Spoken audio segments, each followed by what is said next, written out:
Pozdravljeni. Severna Koreja je detonirala svojo drugo jedrsko bombo. Ta je bila vsaj 10-krat močnejša od prve, ki je imela le 1 kilotono.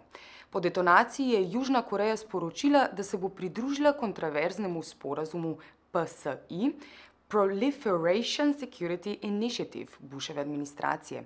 Ta je nastal leta 2003, državam članicam pa dovoljuje preiskave in zaseganje tovora letal in ladij v mednarodnih vodah in zraku, ki jih sumijo transporta nelegalnega orožja ali raketnih tehnologij. Sporazum PSI je v nasprotju z mednarodnim pomorskim pravom, ki dovoljuje preiskave trgovskih ladij v mednarodnih vodah le, če gre za sum piratstva, trgovine s sužnji, nelegalnega oddajanja elektronskih signalov ali nedovoljenega izpusta nafte. Severna Koreja se je na južnokorejsko pridružitev sporazumu odzvala tako, kot je napovedovala. Zaradi vstopa v PSI in potencialne pomorske blokade premirja iz leta 1953 ne velja več. Vojska je v polni pripravljenosti na vojno. Sočasno so obsodili tudi politiko novega ameriškega predsednika, ki se v ničemer ne razlikuje od nevarne in nespametne politike svojega predhodnika. ZDA je Severna Koreja uradno še vedno v vojni, podpisan je le sporazum o prekinitvi ognja. Varnostni svet je soglasno, vključno s Kitajsko, obsodil severnokorejsko detonacijo jedrske bombe in testiranje raket kratkega in dolgega dosega. Poslanci japonske vladajoče liberalno-demokratske stranke zaradi početja Severne Koreje razmišljajo o tem, da bi država razvila raketne sisteme za preventivne napade, čeprav ji to prepoveduje ustava. Zaradi malce umiljenih stališč ZDA do Irana je izraelski premier pripravljen na trgovanje. V zameno za ameriško podporo pri ostrejšem pritisku na Iran se je Izrael pripravljen odreči nekaterim nelegalnim naselbinam na Zahodnem bregu. Iranski jedrski program je po njegovi oceni največja grožnja obstoju Izraela po letu 1948. Povsem drugačno stališče ima Moše Jalon, minister za strateške zadeve. Ta pravi, da Izrael ne bo pokleknil pred ameriškimi zahtevami, gradnja novih naselij ne bo ustavljena. Američani od predsednika, podpredsednika do ministra za obrambo in šefa CIA Izraelu sporočajo, da je vojaško posredovanje proti Iranu izključeno. Izrael nima zelene luči Bele hiše. Kako paranoično klimo so ustvarili izraelski politiki, priča nova anketa o iranskem jedrskem programu. Kar četrtina Izraelcev pravi, da bi se v tem primeru izselila iz države. 85% anketirancev je prepričanih v to, da bo Iran izdelal jedrsko orožje. 41 jih je prepričanih, da mora Izrael preventivno napasti iranske jedrske objekte. Iranski predsednik Ahmadinedžad je ponovno zanikal, da je namen iranskega jedrskega programa izdelava orožja. Hkrati pa je pozval ameriškega predsednika, da bi v primeru svoje ponovne izvolitve na volitvah naslednji mesec imela debato v Združenih narodih. Podoben poziv je namenil bivšemu predsedniku Bushu pred 3 leti, ki se na 18-stransko pismo ni niti odzval. V Gazi ni izobilja. Zaradi blokade in izraelskega napada ljudem primanjkuje osnovnih življenjskih dobrin. Nekje pa je bil Izrael vendarle radodaren. V decembrsko-januarskem napadu je Gazo zasul s približno 75 tonami osiromašenega urana.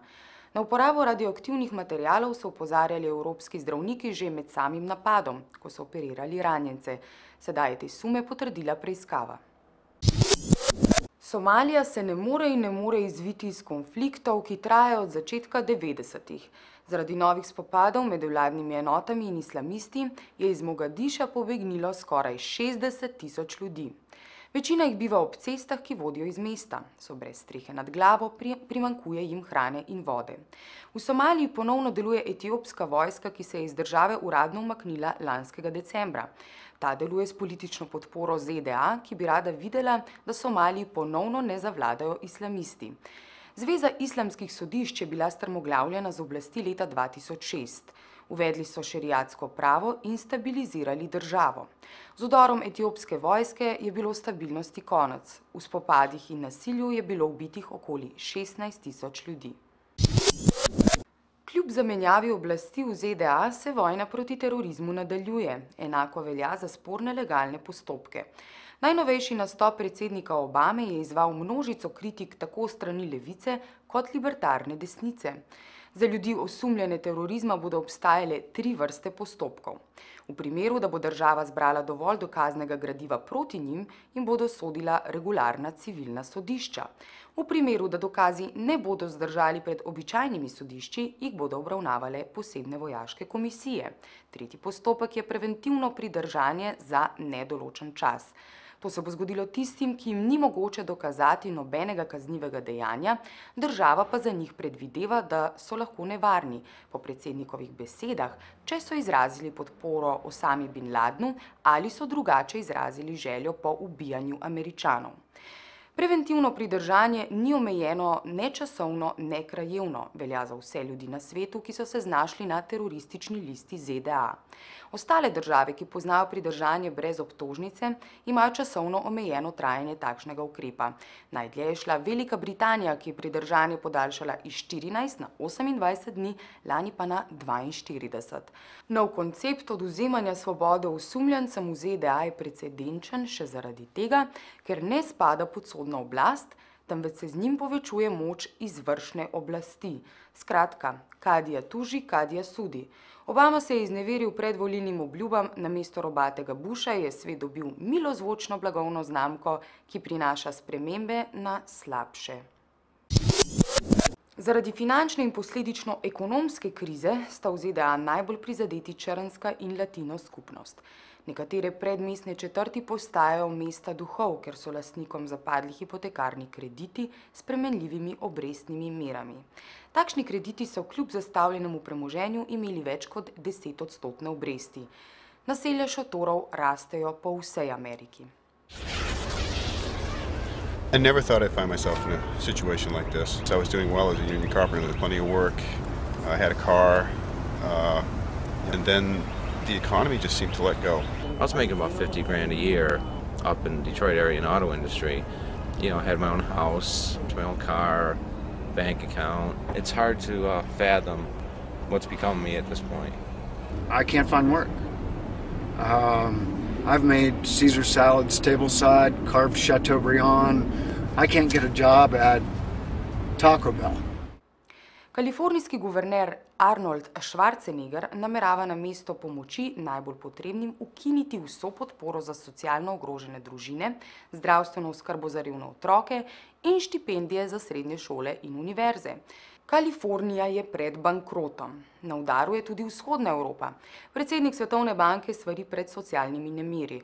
Še posebej izpostavil Latvijo in Estonijo, ki v prvi tretjini leta beležita okoli 15% padec BDP-ja. Prav zaradi posledic krize za prebivalstvo je zanimiva najnovejša raziskava agencije Rasmussen o družbenih vrednotah v ZDA. V državi, kjer je beseda socializem žaljivka, 20% ljudi verjame, da je socializem boljši od kapitalizma.